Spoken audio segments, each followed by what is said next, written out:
This is SpaceTime, Series 25, Episode 95, for broadcast on the 12th of September 2022. Coming up on SpaceTime, the DART-1 mission on track for an asteroid impact. NASA's still looking at a potential Artemis 1 launch date this month. And growing plants in lunar soil. All that and more coming up on SpaceTime. Welcome to SpaceTime with Stuart Gary.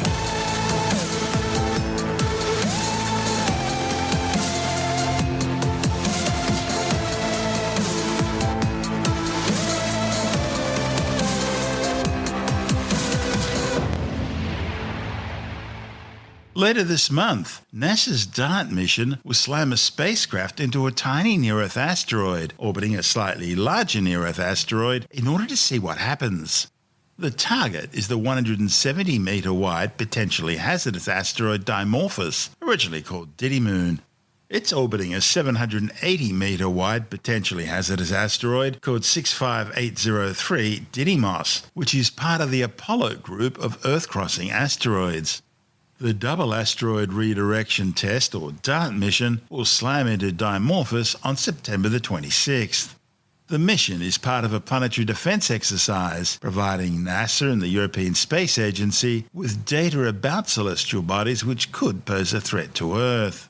Recently, 6 nights of observations by the Lowell Observatory in Arizona and the Magellan Telescope in Chile have confirmed earlier orbital calculations about the asteroid's current positions and their orbital trajectories, confirming that DART is on target. Didymos and Dimorphos will make their closest approach to Earth in years at the time of the collision, passing just 10.8 million kilometres from our planet.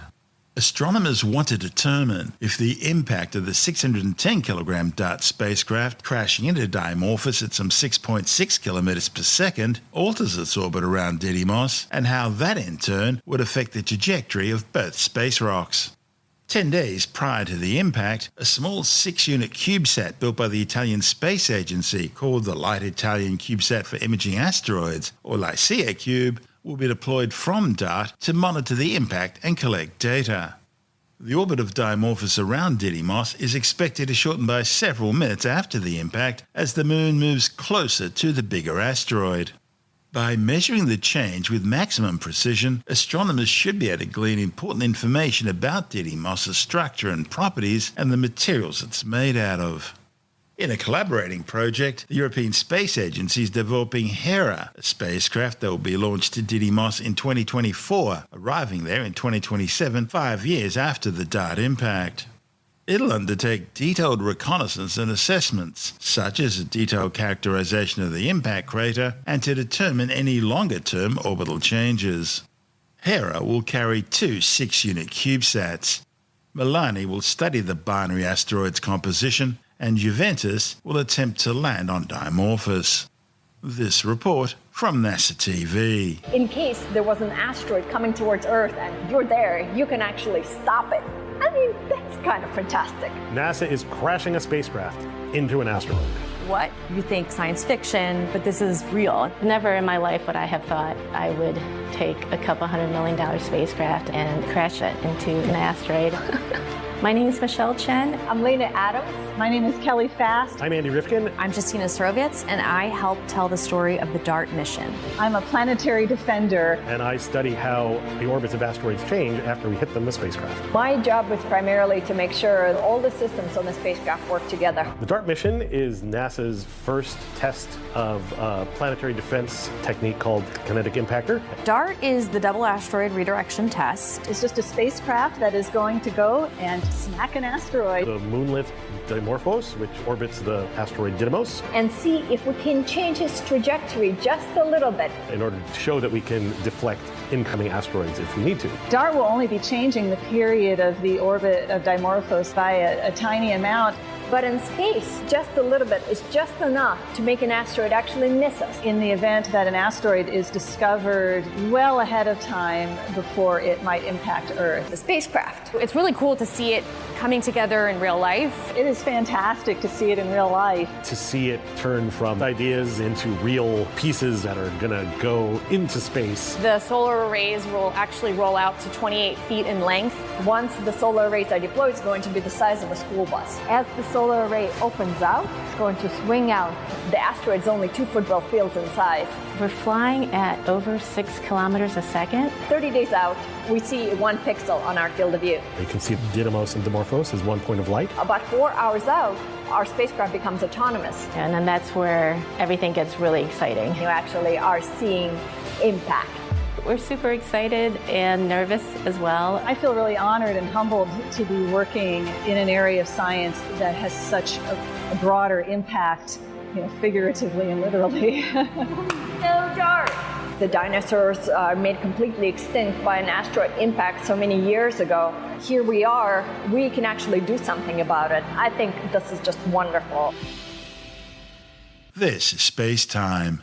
Still to come, NASA's still looking at a potential Artemis 1 launch date this month. And a new study looks at growing plants in lunar soil. All that and more still to come on SpaceTime.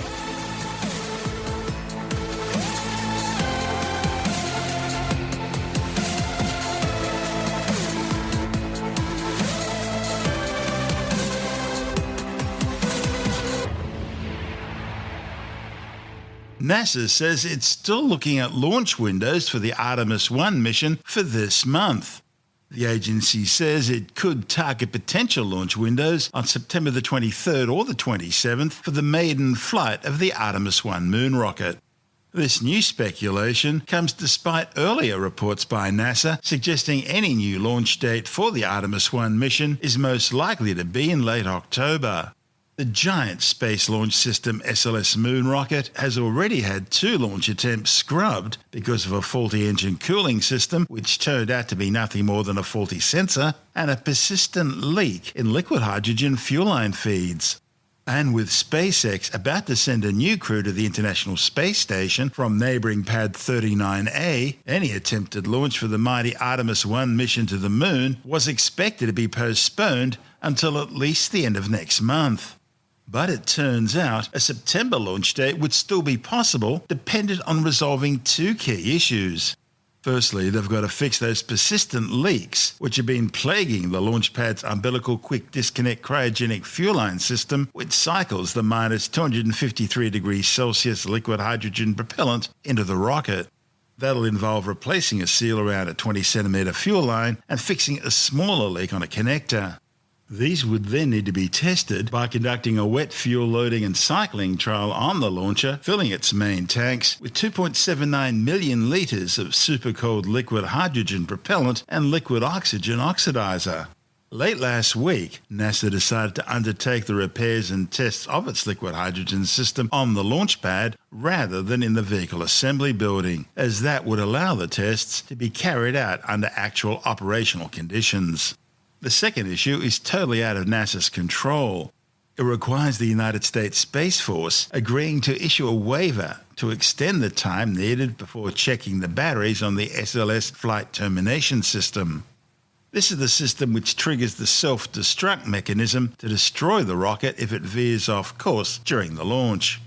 The US Space Force requires the flight termination system to be tested every 25 days. And that would require returning the 98-metre tall rocket back to the vehicle assembly building.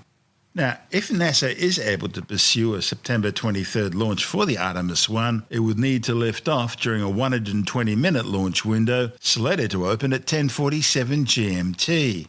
That would ultimately result in a return to Earth on October the 18th. On the other hand, a September 27th flight would have a smaller 70-minute launch window, opening at 15:37 GMT, resulting in a return to Earth much later on November the 5th. Either way, the maiden flight of the Artemis 1 will test the SLS launch vehicle and its Orion spacecraft by undertaking an unmanned test flight beyond the Moon and back again. If successful, that would be followed by Artemis 2 in 2024 on a manned mission around the moon and back.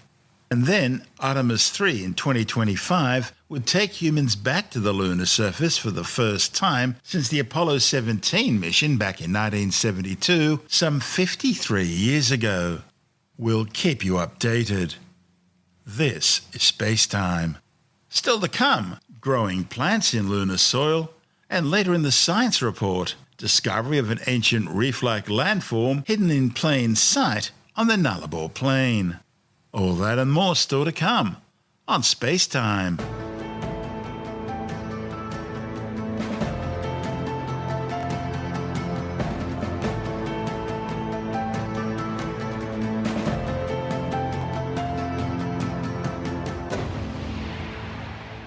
A new study reported in the journal Nature Biology has shown that lunar soil is worse for growing plants than even volcanic ash. Scientists tried to grow Thale cress plants in soil taken from the moon and in volcanic ash from Earth. They found that while seedlings did grow in the lunar soil, it grew more slowly, took longer to develop expanded leaves, had more stunted roots, and showed more stress-related pigments than those grown in volcanic ash. The authors speculate that cosmic ray and solar wind damage of lunar soils, as well as the presence of small iron particles in the soil, could be causing extra stress in the plants, impairing their development. A new study has found that disrupted blood flow caused by the microgravity environment of space could be one of the factors damaging astronauts' eyes. A report in the Journal of the American Medical Association says that swelling blood vessels in astronauts' heads may be contributing to eye-related problems. Researchers had previously found that astronauts returning from the International Space Station experienced worsening eyesight, damage to the retina, globe flattening, swelling optic nerves, and mildly elevated intracranial pressure, which collectively are now known as spaceflight-associated neuroocular syndrome. The authors studied 12 astronauts, finding they all had higher volumes of blood flow in the head, and that suggests that this could be contributing to their spaceflight-associated neuroocular syndrome diagnosis. This is SpaceTime.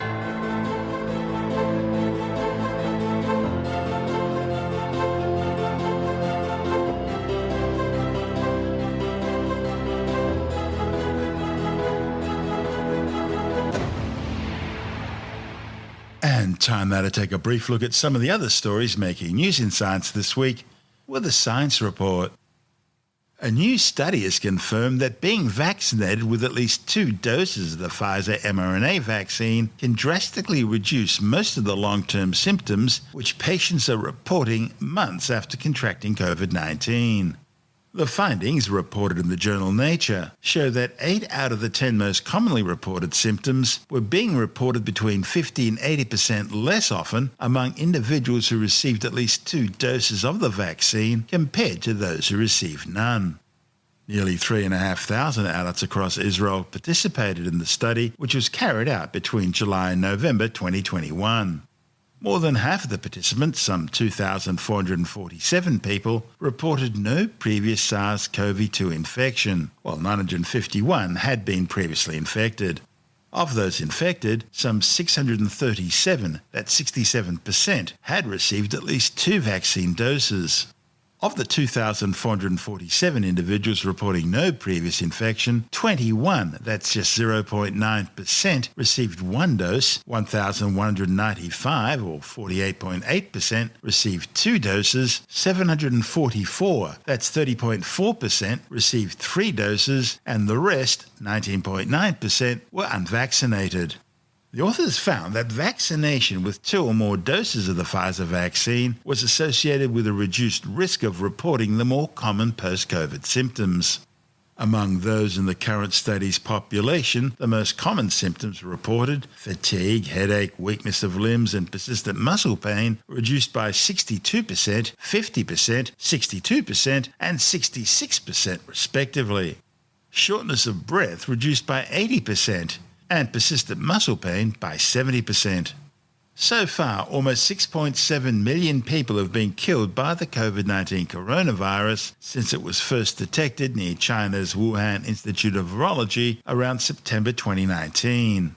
However, the World Health Organization says the true death toll is likely to be almost double that, with some 613 million confirmed cases globally. Scientists have discovered an ancient reef-like landform hidden in plain sight on the Nullarbor Plain. Researchers from Curtin University who found the reef say it's been preserved for millions of years since it first formed when the Nullarbor was still underwater. The discovery further challenges the understanding that the Nullarbor Plain, which emerged from the ocean about 14 million years ago, is essentially flat and featureless.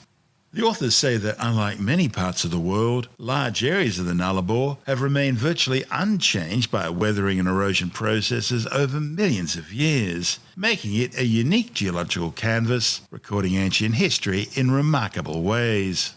Scientists used high-resolution satellite imagery and fieldwork in order to identify the remnant of the original seabed structure preserved for millions of years, which is the first of this kind of landform discovered on the Nullarbor.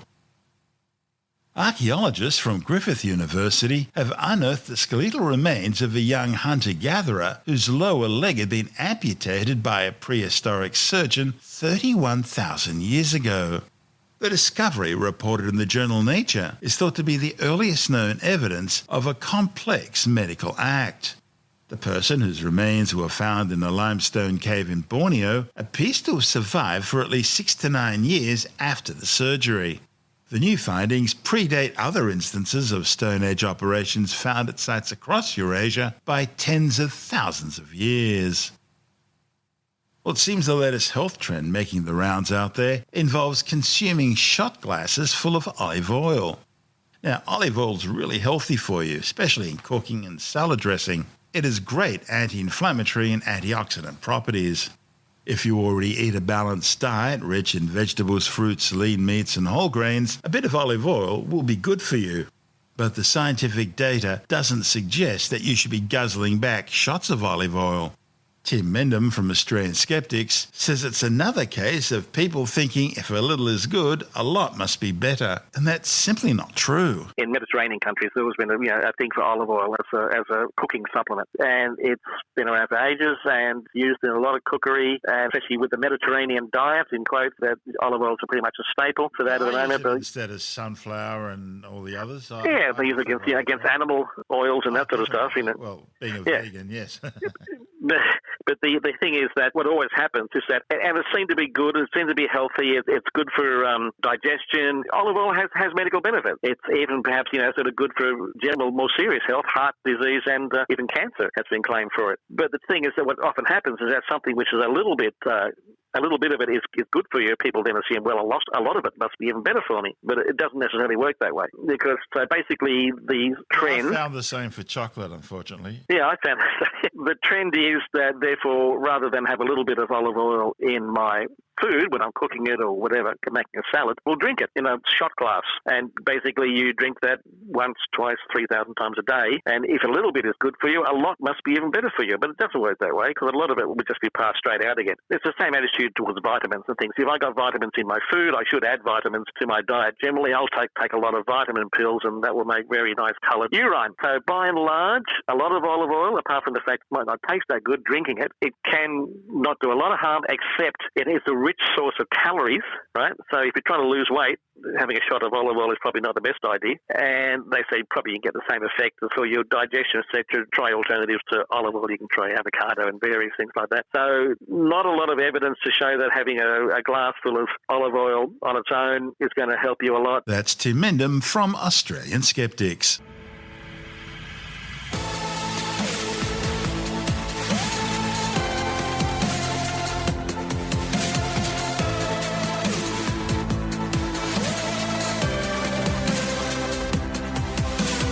And that's the show for now. SpaceTime is available every Monday, Wednesday and Friday through Apple Podcasts, iTunes, Stitcher, Google Podcast, Pocket Casts, Spotify, Acast, Amazon Music, Bytes.com, SoundCloud, YouTube, your favourite podcast download provider, and from spacetimewithstuartgary.com. SpaceTime's also broadcast through the National Science Foundation on Science Zone Radio and on both iHeartRadio and TuneIn Radio. And you can help to support our show by visiting the SpaceTime store for a range of promotional merchandising goodies, or by becoming a SpaceTime patron, which gives you access to triple-episode commercial-free versions of the show, as well as lots of bonus audio content which doesn't go to air, access to our exclusive Facebook group, and other rewards. Just go to spacetimewithstuartgary.com for full details. And if you want more SpaceTime, please check out our blog, where you'll find all the stuff we couldn't fit in the show, as well as heaps of images, news stories, loads of videos, and things on the web I find interesting or amusing. Just go to spacetimewithstuartgary.tumblr.com. That's all one word, and that's Tumblr without the E. You can also follow us through @StuartGary on Twitter, @SpaceTimeWithStuartGary on Instagram, through our SpaceTime YouTube channel, and on Facebook, just go to facebook.com/SpaceTimeWithStuartGary. And SpaceTime is brought to you in collaboration with Australian Sky and Telescope magazine, your window on the universe. You've been listening to SpaceTime with Stuart Gary. This has been another quality podcast production from Bytes.com.